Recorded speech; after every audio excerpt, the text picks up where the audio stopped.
Mr.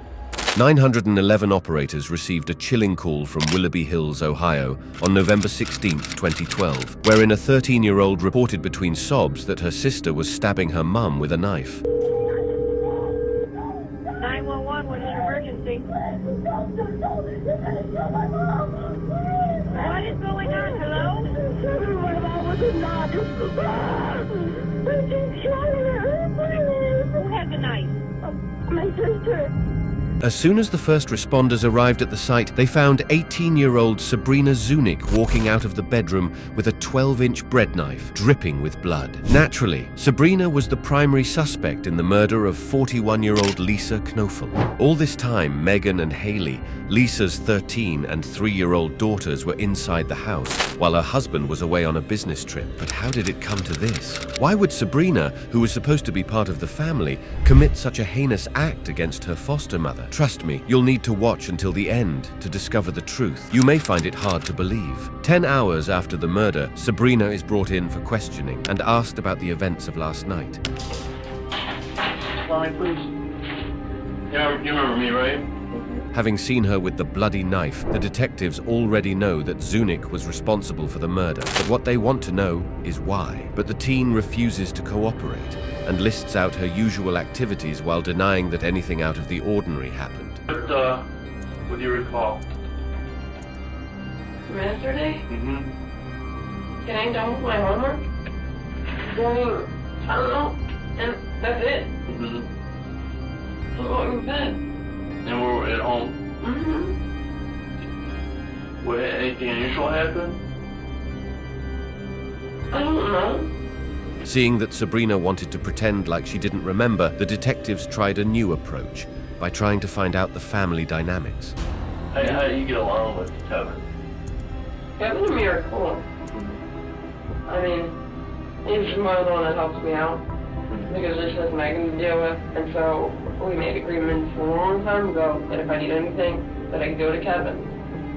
How about with Lisa? How are you dealing with her? Me and Lisa have never been the best. While her dislike isn't a sufficient motive for murder just yet, the detectives have found an opening. What's your thoughts on how Lisa is not alive now? What? Sabrina's response is rather unexpected, and you might have noticed that this is the first instance when her pitch has gone up after the casual tone she has been using. Her confusion only grows from there when the detective informs her about the events of last night. It looks like Sabrina has snapped out of a trance, and she even sounds disturbed while asking for confirmation. Oh, you had a knife. You stabbed Lisa. I did. Mr.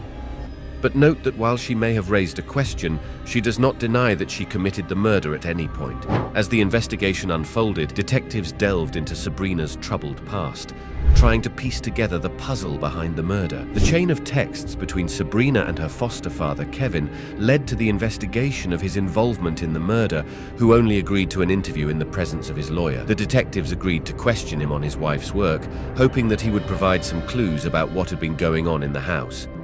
Kevin, do you know anything that was happening at the house?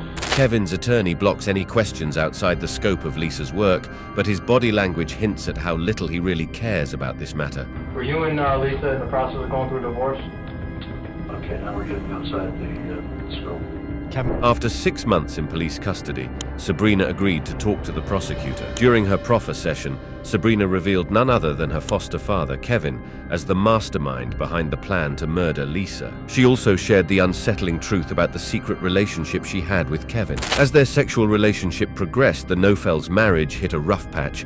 Kevin convinced Sabrina to do the unimaginable: murder Lisa. Well, he had his eyes set on getting full custody of their 3-year-old daughter, Haley, and a boatload of cash from Lisa's insurance, a whopping $750,000. Believe it or not, Kevin even reassured Sabrina that she wouldn't face more than 5 years behind bars since she was just a minor. He painted a picture-perfect future for their little family of 3, filled with love and happiness. Something Sabrina had only dreamed of in her tumultuous upbringing. Kevin was ultimately sentenced to life in prison and an additional 12 years for a sexual relationship with a minor. That's all for this video. Let us know your thoughts on this riveting case.